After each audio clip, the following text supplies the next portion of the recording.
নমস্কার দর্শক বন্ধু, আপনারা জানেন এসটিভি বাংলার পর্দায় সর্বদা নতুন নতুন অনুষ্ঠান নিয়ে আমরা হাজির হই। আমাদের একটি নতুন অনুষ্ঠান শুরু হয়েছে যার নাম মনের কথা। আমাদের মধ্যে পেয়ে গেছি একজন অতিথিকে, যিনি তার মনের কথা বলবেন। আসুন তার পরিচয় আমরা জেনে নিই এবং তার মনের কথা গল্পের মাধ্যমে শুনে নিই। নমস্কার স্যার। নমস্কার স্যার, আপনার নামটা একটু বলবেন? আমার নাম বিনয় গাইন। আপনি কোনো পেশার সাথে জড়িত আছেন? আমি একটা পেশার সঙ্গে তো নিশ্চয়ই জড়িত থাকতেই হবে, নাহলে আমাদের দৈনন্দিন জীবনে আমরা কীভাবে এগিয়ে যাব। তো আমি এমনি ব্যক্তিগত পেশার সঙ্গে আছি, এছাড়া আমি বিভিন্ন সমাজসেবামূলক কাজের সঙ্গে যুক্ত। তো স্যার, আপনি তো জানেন আজকে আমাদের মনের কথা অনুষ্ঠানে আপনি এসেছেন, তা আপনি আপনার মনের কথা বলুন যা আমাদের সমাজের কোনো রকমভাবে উপকার করবে। দেখুন, মনের কথা বলতে গেলে প্রথমেই যেটা আমি বলবো যে আমাদের মন তো বিক্ষিপ্ত।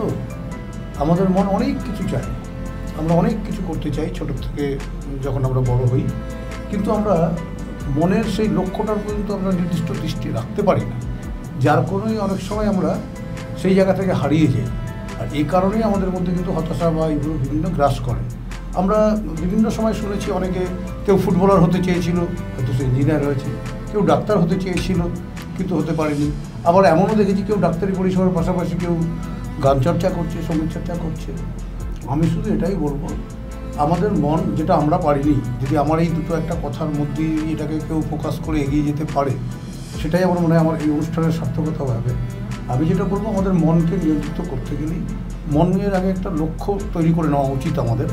কারণ আমরা যে কর্ম করছি, আমাদের চেতন মন, অবচেতন মন, সেই লক্ষ্য নিয়ে যদি আমরা এগোতে পারি তবেই কিন্তু মনকে নিয়ন্ত্রিত করা যাবে। নাহলে মন যখন যা চাইবে, যদি আমি সেইভাবে বিক্ষিপ্তভাবে দৌড়াই, কোনো একটা সময় এসে দেখব যে মনকে আমি নিয়ন্ত্রিত করতে পারিনি, যেটা আমাদের অনেকের ক্ষেত্রে হয়েছে। তো এইটাই আমার মনে হয়, বিশেষ করে যে প্রত্যেকটা যারা স্টুডেন্ট, যখন যে কাজটা আমরা করছি সেটা যদি ফোকাস করে করতে পারি, স্টুডেন্টের কাজ পড়াশোনাটাকে মেন ফোকাস করে অন্যগুলোকে আনুষঙ্গিক রাখা। যারা আমরা প্রফেশনে আছি, সেই প্রফেশনে অনেক সময় দেখা যায় আমার মন ওই ধরনের প্রফেশনে পছন্দ করছে না, কিন্তু সাংসারিক চাপ, বাধ্যকতার কারণে আমার কাছে কোনো বিকল্পও নেই। সেক্ষেত্রে আমরা যেটা করতে পারি, আমাকে তো সংসারের দায়িত্ব যখন কাছে নিয়েছি সেটা পালন করতেই হবে। সেটা করার পাশাপাশি আমার মন যেটা চেয়েছিল বা যেটা করতে স্বতঃস্ফূর্তভাবে আনন্দ পায়, সেটার দিকে যদি একটু একটু করে আমি সময় দিয়ে যদি সেটাকে একটা জায়গায় নিতে পারি, তাহলে কোনো একটা সময় কিন্তু আমি সেই ব্যালেন্সটা করতে পারি। যেমন আমি বলি, আমি কোনো একটা সময় গ্রুপ থিয়েটার করতাম 94, 92, 93। তখন কিন্তু অ্যামেচার গ্রুপগুলো ছিল অনেক দূরে দূরে, টাইম বাউন্ডিং, যাওয়া আসা, তখন এত যোগাযোগ ব্যবস্থা নেই, সাইকেলে করে যাওয়া করার চেষ্টা করেছি।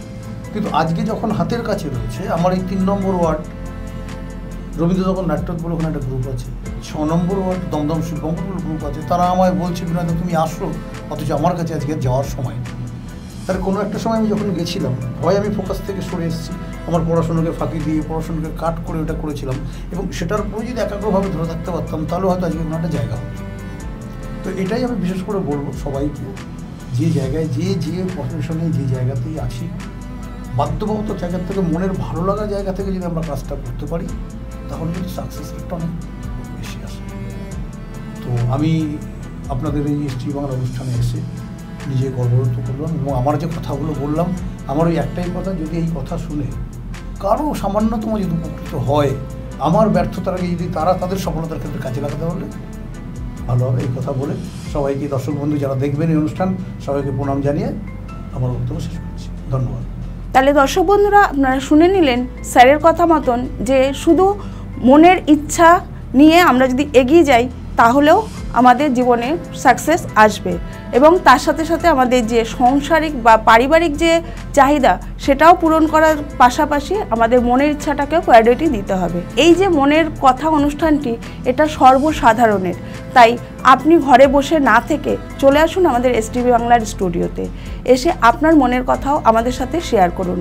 এসটিভি বাংলা সর্বদাই নতুন নতুন অনুষ্ঠান নিয়ে আপনাদের সামনে হাজির হয়, তাই সর্বদা চোখ রাখুন এসটিভি বাংলার পর্দায়। নমস্কার। নিবেদন করছে এসটিভি বাংলা, সঠিক কথা সহজে বলা।